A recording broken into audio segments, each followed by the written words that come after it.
స్నేహం చేస్తున్నారా? మరీ మంచిది.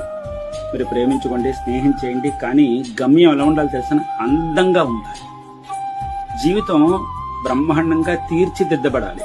అది జీవితం అంటే. స్నేహమైనా ప్రేమైనా సరే. పరాకాష్ట ఏంటి? అందంగా జీవితం ఒడ్డెక్కడం అన్నమాట. అలజడులతో మాత్రం కాదు. అది బాగా గుర్తుపెట్టు.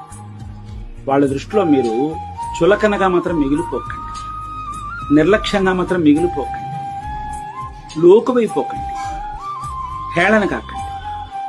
వాళ్ళ జీవితంలో మీరు ఎలా ఉండాలంటే మీరే ప్రాధాన్యత అన్నట్టుగా ఉండాలి తప్ప మీరు వాళ్ళ దృష్టిలో ఒక పెండింగ్ లిస్టులో ఉన్నట్టుగాను, ఒక ఆప్షనల్ గాను మాత్రం ఉండకూడదు. అలా ఉన్నట్టయితే అది జీవితమే కాదు, అది ప్రేమ కాదు, అది స్నేహం కాదు.